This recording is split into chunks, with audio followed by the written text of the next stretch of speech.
అదే RTV app వార్తల్ని క్షణాల్లో చదివే అవకాశం ఉంటుంది. ఒక న్యూస్ పేపర్, ఒక టెలివిజన్ ఛానల్ మీ చేతుల్లో ఎప్పుడూ ఉంటాయి. వైసీపీ ప్రభుత్వ పరిపాలనలో ఈ గ్రామానికి వాళ్ళు చేసిన ఘనకార్యాలు,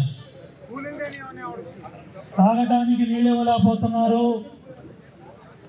నాగార్జున సాగర్ కాలువలకి నీళ్లు తేలేకపోతున్నారు, పండించిన ధాన్యానికి మద్దతు ధర ఇవ్వలేకపోతున్నారు, 1650 రూపాయలు రావాల్సిన ధాన్యం బస్తా 1000-1200 కొట్టుకెళ్తా ఉంటే మా రైతు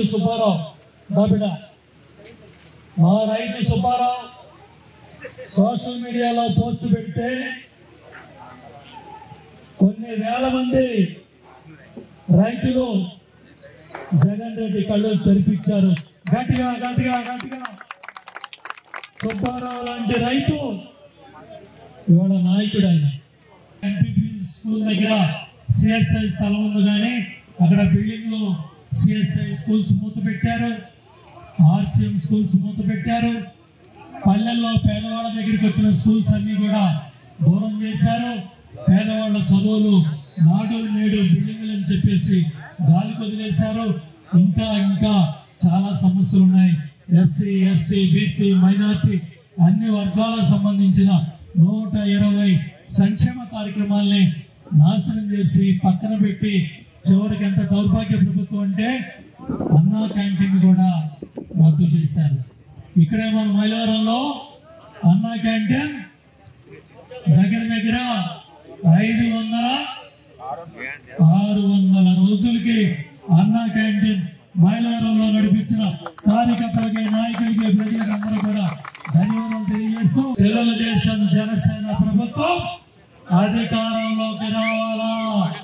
ఇవాళ చంద్రబాబు నాయుడు గారు, పవన్ కళ్యాణ్ గారు కలిసి ఏ విధంగా అయితే ఈ దుర్మార్గ ప్రభుత్వం మీద, జగన్ రెడ్డి ప్రభుత్వం మీద పోరాటం చేస్తా ఉన్నారో, అదే విధంగా వాళ్ళ నాయకత్వంలో మనందరం కూడా కార్యకర్తల్లాగా, నాయకుల్లాగా కలిసి పోరాటం చేద్దామని, మళ్ళీ తెలుగుదేశం జనసేన ప్రభుత్వాన్ని అధికారంలో తెచ్చుకుందామని, చంద్రబాబు నాయుడు గారిని ముఖ్యమంత్రిగా చేసుకొని మనం చింతలపూడి గోదావరి తల్లి నీళ్ళ నాగార్జున సాగర్ కాలువలకి, మేజర్లకి, మైనర్లకి, చెరువులకి తెచ్చుకోవాలా. అదేవిధంగా పిట్టలవారిగూడెం లిఫ్ట్ ఇరిగేషన్ పూర్తి చేసుకొని మద్దుల పర్వ, ఈ అన్నరావుపేట, ఈ ప్రాంతం అంతా కూడా పిట్టలవారిగూడెం, చింతలపూడి గోదావరి తల్లి నీళ్లతో 2 పంటలు పండే అవకాశం ఈ ప్రాంత రైతాంగానికి వస్తుంది. చంద్రబాబు నాయుడు గారు 4101 కోట్లు ఖర్చు పెట్టారు. మళ్ళీ రాబోయే రోజుల్లో సంవత్సర కాలం పెరగకుండా గోదావరి తల్లి నీళ్లు మన ప్రాంతానికి తెచ్చుకొని 2 పంటలు పండించుకొని చక్కగా పంటల్ని దేశ విదేశాలకి, పక్క రాష్ట్రాలకి పంపించుకొని మంచి రేట్లు తెచ్చుకుందామని ఈ కార్యక్రమానికి చేసిన మండల, నియోజకవర్గ కార్యకర్తలకి, నాయకులకి పేరు పేరున ధన్యవాదాలు తెలియజేసుకుంటూ సెలవు తీసుకున్నాను. జై చంద్రబాబు గారు, పవన్ కళ్యాణ్ గారి నాయకత్వం, తెలుగుదేశం జనసేన ఐక్యత. Thank you. నిజంగా ఈ పంచాయతీ మొన్న కూడా తెలుగుదేశం గెలిచిందంటే మీ నాయకులకి, కార్యకర్తలకి అందరికీ వందనాలు. ఒక్క విషయం, దేవేంద్ర గారు మొత్తం అభివృద్ధి కార్యక్రమాలు రేపు రాబోయే కాలంలో ఈ గ్రామానికి చేయబోయే కార్యక్రమాలన్నీ వివరించారు.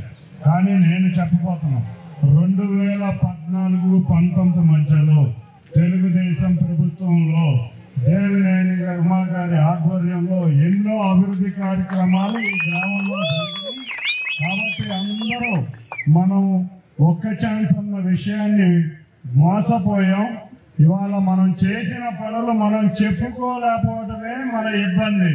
ఈ 57 రోజులు ప్రతి గ్రామంలోనూ మనం చేసిన పనులు, ఇవాళ రాష్ట్ర ప్రభుత్వంలో జరుగుతున్న పనులు చెప్తే చాలు, ఇవాళ ప్రజలకి అర్థమవుతుంది.